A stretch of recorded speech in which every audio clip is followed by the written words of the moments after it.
पठान के 3 बच्चे पैदा हुए। नाम रखा हसरत खान, हरकत खान, बरकत खान।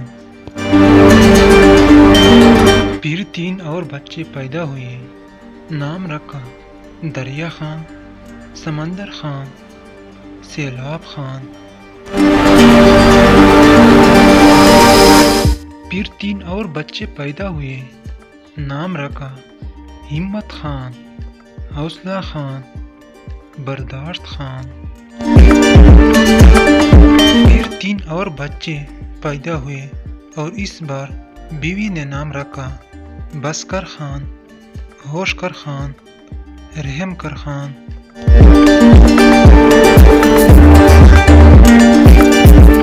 पठान दुआ मांगते हुए,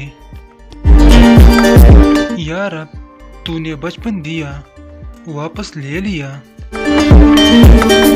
जवानी दी वापस ले ली,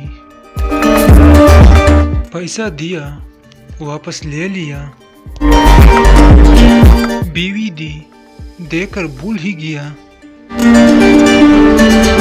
रहम फरमा मौला, रहम फरमा। हेलीकॉप्टर के नीचे 10 बलोच और 1 पठान लटक रहे थे और हेलीकॉप्टर झूल रहा था।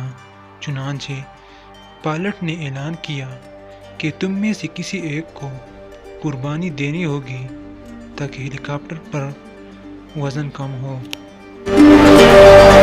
ऐलान सुनकर सब बलोचों ने पठान की तरफ देखना शुरू कर दिया।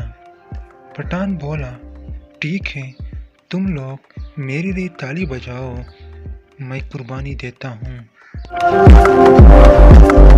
तालियां बजाते ही तमाम बलोच नीचे गिर गए। पठान मुस्कुराया और बोला, दिमाग नस्वार से चलता है, बड़ी शलवार से नहीं।